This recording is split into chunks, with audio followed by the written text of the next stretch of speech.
Once I get this figured out, it's not going to take that long. And of course, once I get the wiring figured out, the circuitry and all that stuff, it'll make it easier for you guys if you want to do this mod. So what I'm going to do is back here in the trunk, it would be nice to have some sort of power supply. I mean, if my phone's getting low, I could just throw it in the back here, plug it into something, and have it charge up. That would be nice. Or for those of you guys that bring your iPad along or anything else that takes a USB or a USB-C, you can install one of these little modules here. I actually got 2 of these from Amazon for about $15, which is pretty nice. A little on and off. It's a flush mount. It's only got the 2 wires coming out of the back. This, of course, would take the place of something big and intrusive like this here, which I didn't mind putting in. It took the place of what was in there. But what I want to do, and this isn't waterproof or anything, is have something in the back here. So where I'm thinking about doing this is mounting this probably right here. So I'll have to take this tray out, mount it, get the wire through, and then I can take this bottom tray out of here. Looks like you just press the center of these 4 pins. That'll lift out, and this should come out of here. So let's take that out and see what that looks like. I like to use non-marring tool. You can use a screwdriver, whatever. I just don't want to leave any marks on this. So let's see if I can use this to press the center down. The center goes down, and then this will lift out. So let me get all 4 of them pressed down, and then get this tray lifted out of here. For those of you guys that never use these, this little center portion here is what you press down to release the teeth that are on this. It comes down, allows these to come together, and you can pull this straight out. Once you're done with it and you want to reinstall it, you just push it back in and then push this flush, and it locks the teeth in place. So it's not just a dress-up cap, they're actually fasteners. So let's take a look at that tray. This tray was back in the bike, and of course all I did was lift the back up first and then pull it out this way, and it came right out. So again, looks like a pretty good spot behind this here. I can run that wire all along here, up there to kind of run with these wires right here, right in here. So you can see there's kind of a channel. So looks like that's a good ground since they're using it for the lights back there. We've got something here. You know, I could probably take a look at this and tap in. One's going to be a running light, the other one's going to be a brake light. But I don't want to interfere with the lights. I'll just leave those alone. And I will go ahead and probably find out where these wires go in and run my wire that I'll cover up and all that stuff along here. And then directly to a circuit. And I'll show you guys where that is. If I need a ground, I could probably use this one here. But let me see what I have for circuits. I think I have this bike, from what I know, under the seat. There's 2 available circuits, and they have fuses, and then up in the cowling there's a couple available circuits that are just sitting there that are available circuits also. So you don't have to, I see some guys do it, I guess they don't know, they pull all this thing apart, take the tank off, run all these wires back to the battery. These circuits actually do have fuses. So let me get the seat off and let me show you what I'm talking about. I've got these little rubber plugs that I put in here just to keep any moisture from getting down inside here. But on this side of the battery, the right side, are these 2 little areas here. So let's take the plugs out. And you can see how it's made to actually feed a couple circuits at a time. I'm only going to be using one side of one of these. For the back, basically under here, we've got a couple of empty sockets right here that you can plug into. They're fused. I just need to find out which fuse in here feeds these and what the amperage is, and this is where I'm going to draw out a positive. And I'll probably come over here, take this off here, and tap into there for the negative or ground side, and then I'll go ahead and run it all the way back through here, into the trunk, and get that all tidied up. So I just need to find out what basically will go ahead and feed these, which one of these, and that's what I use for circuit. But it is fused. You don't have to worry about ripping this all apart and tapping directly into the battery. There's a lot of stuff here that's available for you to use. So let me find out what is what, and of course what fuse I'm going to use, and I'll take it from there. So there's no spare circuits on the bike, but there again, there are these areas are available that you can tap into. The one I chose that's being fed by the blue stripe wire is actually fed off the one on the left. Yeah, of course it's going to be that one, right? Because this one's too easy to get to. But most of these, except this last one, which is a 10 amp O, all these are powered when the bike is in the accessory or run. And it's the second one, so I've got the fuse pulled for now, just to make sure that in case I drop a wire while I'm doing this or short it out, I'm just not going to keep blowing fuses and stuff. So again, this one is being fed by that fuse, and I'll probably use this right here. It's 20 amp, so I'm going to use a good sized wire when I run this back. And like I said, I'm going to make a little I'm going to cover it with a wire loom to make it look nice and to protect the wire. Run it all up through here and everywhere else. Tie wraps if I have to. And then again to go ahead and get it back here. So that's where I'm at, guys. That's the circuit I'm going to use. Again, you don't have to go directly to the battery. You got these fuse blocks here. And they put those wires in there for a reason. You'll find a couple of wires that look like this also in the front. Under the front cowling and stuff for circuits if you want to power something. It just makes it a little easier. Anyway, so let me get going with this. I just wanted to show you what circuit. Left side, that one right there, 20 amp, is going to feed power to that receptacle right there. And I have a bunch of stuff over here, as you guys can see if you watch my other videos. And I was able to find some old crimps here. And it's the perfect size for the wire. I don't need the yellow. I want it to be bare, just like the ones that are in there now. So I'm going to go ahead and cut this off of here and then crimp it onto my wire here, and then add a little bit of heat shrink, probably half of this, to go ahead and cover this just to make it look good, protect a little bit. Then I can throw the ground back in. I'm using a pretty good gauge wire, a lot bigger than what's in the bike now. Since it's 20 amps, again, I can use this feedback there, 20 amps to power things later on if I want to. So let me go ahead and get this stripped, get it crimped on, and get the heat shrink on. I'll be using a heat gun. Some guys use a soldering iron, or they'll use you know, a match or lighter or something like that. I'm just going to use a heat gun. That way there's no direct flame to go ahead and burn this too bad. So let's get that on there. Then I can get the ground back on.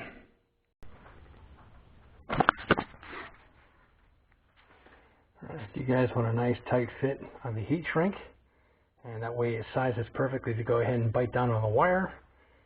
This one here is a little wider back at where the blue is here than up in here. So all you do with this, I take some needle nose and I just kind of stretch it out a little bit. It'll shrink right up once you hit it with the heat, but I kind of open that up and now it slides right over. That's how she looks right now. Fit right over there. Probably cover up that blue just a hair. Now let's go ahead and hit this with the heat gun. And that's how that turns out. I use a type of heat shrink that has a weatherproof gel that heats up and bonds. And again, that keeps moisture out. And like I said, I'll use some dielectric grease down inside the female portion that's on the bike. So if you can see down there on the right side, I have it stuffed with dielectric grease. I'll allow this to slide in, protect it, and keep any corrosion from setting up in the future. I'm going to go ahead and get this plugged in. So after you push in, if you look through the side, the kind of the little window, you can tell that that's pushed all the way in. And I just use some needle nose to hold the base and then shove the top portion in there. Now I'll try to find some sort of little rubber plug to go into that space. That way no water can get in there. I dug into my drawer, my little bag of tricks, found these really small rubber grommets. Turn it sideways, push it right down in that hole. Again, it's not super waterproof, but it's water resistant just to kind of protect this. So let me get these run together and start getting some wire loom on here. Actually, see, yeah, the wire loom dress up, and then just get this fed up through. So since I'm going to be applying the actual wire wrap here, that loom, I can go ahead and start and tie wrapping this up just so everything's in the right place and the right length for what I need. Using these smaller tie wraps, they don't have to be too strong. I have a tie wrap gun. I've got it set for a little bit less than full strength as far as pulling it tight before this automatically cuts. That's what I'll be using on here. So let's get some of that cleaned up, and I can start applying the wire loom. And guys, don't make anything too tight. Leave yourself some slack, because eventually you're going to have to take the battery cover off. You don't want this thing stretched super tight across here. Otherwise you're going to just be making yourselves, giving yourself some problems. So that's what I did. I used the wire bundle for this thing here to tie these two, and then the wire loom will start here. So let's get that on. I know this stuff is a pain in the butt to put on, but I usually start it and then throw a tie wrap on. Go ahead and start putting it in, throw a tie wrap every so many inches. And again, by the time I'm done running this, it's going to look really nice. I might even actually bring this down onto here and tie it up with this portion as it comes across. I'm not sure. I don't want it just wiggling around. So let me get some loom on there, and I'll take it from there as far as what the routing is going to be. Alright, so you guys see this not only looks a lot better, but it's going to be a lot easier to run, and it doesn't look too bad. Yeah, it still looks like I added it on, which I did. I didn't pinch this too tight because I want to have room in case I have to mess around with this plug. I needed some play, so my first tie wrap at this junction is right here, and that'll sit on top, which is fine. It's actually right around the corner. That'll be just fine. Okay. So let's go ahead and get this run and see how I'm going to do it. If I do tie wrap it, I don't want it to be against the fender. Of course, they're metal and stuff. These are rubber. This is plastic. Eventually it could chafe. So if I do tie wrap it, it'll be on the outside of the bundle. Alright, so this here looks like you lift this up.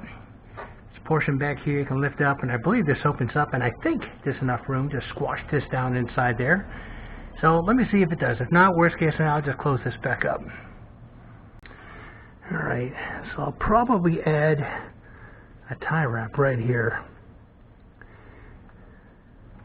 This is intercom and rear speakers and all that neat stuff, and I just happen to have some rubber tops that I could put on to go ahead and seal these up from the weather. But this is how I ran it. Right across here. Again, you lift this up, pull this little piece out here, and you can see where it's got different clicks. And I'm going to try to squeeze that one more time, and that one works. That means I should be able to do that right here also for this one before I go up inside the baggage area. That way this will look really nice. Alright, so I get a headlight on. You can see there's actually some teeth in here. So I'll open this up, get the wire loom up inside there, squash that back down. First I'll run it up through this hole, and we'll start getting things in here. So I'll get an approximation of where I want it. I'll go ahead and drill the hole to get the wire through first. Then I'll be able to line it up and get the screw holes marked that I want to drill out. And right now I want to figure out exactly what type of hardware I want to use. So let me at least get this flush, because it'd be nice if I could get it close. And if I have some nylon locking, worst case scenario, I'll just use some stainless steel. Even if I don't have a washer, I'll make the holes nice and small, and I'll throw just a dab of Loctite on there. But basically, guys, that's where it's going to go. This is going to be pretty neat. Hole for the wire, there'll be a couple holes for that. Again, after it's mounted in place, then I'll mark where the holes are going to go for the screws. Then I'll go ahead and put that in there. So I won't actually film me doing that. That should be pretty basic. So let me go ahead and get that done. For some reason, future, I didn't want this. I've got little snap-in plugs that I'll use to fill holes in the automotive industry on my little bin there. But again, this one here, this will allow me to get these wires through here, so I can get this lined up as to where I want it. And then I'll basically go ahead and mark using that punch again to where exactly I want the pre-drill holes for those stainless steel screws. So let me get this punched and drilled, and I'll show you how that comes out. So I'll go ahead and start tightening up the screws. At least it's made so if you off a little bit, you can adjust it, because nothing worse than installing something and it looks like you know, some Chowderhead aftermarket add-on. I just want everything to look as professional as I can. I like this bike. It's new. I want to try to keep everything looking original if I can. Okay, so that's how it looks. Look at those nice ugly screws. Guys, I'm only kidding. This is a pretty nice unit. It comes with this little cover that you put on after. Let me go ahead and snap this on. That covers up the screws and everything. So this is how it's going to look towards the back of the bike. And then of course all you do is you come in here. There's an on-off to power these outlets. And I'll have a USB and a USBc if I ever need it in the back. Around the back of this, right now that's how it looks. So let me go ahead and see if I can't find some sort of rubber vacuum line block-offs and get those on there just to kind of soften that up. And then this will be it. All I have to do is get this thing wired up, finish cleaning up the tie wrap and stuff, and give it a go, see how it works. Well, it's nothing too fancy. It's 2 corks. At least now if I reach back there, I'm not going to get my finger slit open if I forget those screws are back there. Anyway, let me go ahead and figure out how I want to connect these. I think I have a pretty neat idea about doing some sort of quick disconnect. So let me see what I can come up with. So a long time ago, working on the FJ, I actually bought these connectors here. They're actually automotive in their style, and they're weather and watertight. So I'm going to actually use the 2-conductor version to put on here. And I'll put this side here with the required pins on the other side. That way when I go to take it off, it'll be a quick disconnect like any automotive or motorcycle connection. And it'll be a bit more professional. So let me go ahead and set this up the first time. It's been a while since I've used these. And let's see how it comes out. Okay, so that's this side here. Again, got a nice grommet here to keep the weather out. A locking tab. Let me go ahead and install this one along with the pins on the other side. Then we can just kind of plug this into a temporary check and make sure everything's wired up correctly. Okay, I actually scratched in red for this side, so there's no way I could get it mixed up. This would be the wrong time to go ahead and get reverse polarization. So that's what I'm looking at. Everything is hooked up. The pins are sticking up and all that stuff. So I'll go grab the tray, plug this in, and then turn the accessory portion of the motorcycle on. Then I'll plug something in and see if it all works. Okay, get the little door open on it. Get the on button. There we go. Everything is working fine. I just need to go ahead, turn it on, plug it in, make sure it charges my phone so that the module itself is good. Then I can go ahead and clean this up, put it all back together, and show you guys the absolute finished product. Alright folks, there you have it. So we hit the ground. Again, I picked up the 20 amp 12 volt here, and it was right here was his 20 amp accessory. That was the fuse that powers this one here. And again, if there's 2 wires going in here, I chose one that has, and here at the bottom, it's the blue stripe. We added some wire loom. I was able to stuff it into these existing connectors, run it up inside along with the other wire. Underneath you saw all that, and then that's how it comes out. So now I've got this nice nifty neat little panel back here. Pop the door, turn it on, and I already checked that it works. Anytime I want to charge, now I've got one inside the trunk. So that was about $8, and some wire and stuff that I had, along with some connectors. You can do whatever you want. I showed you guys the quick disconnect 2-pole that I used.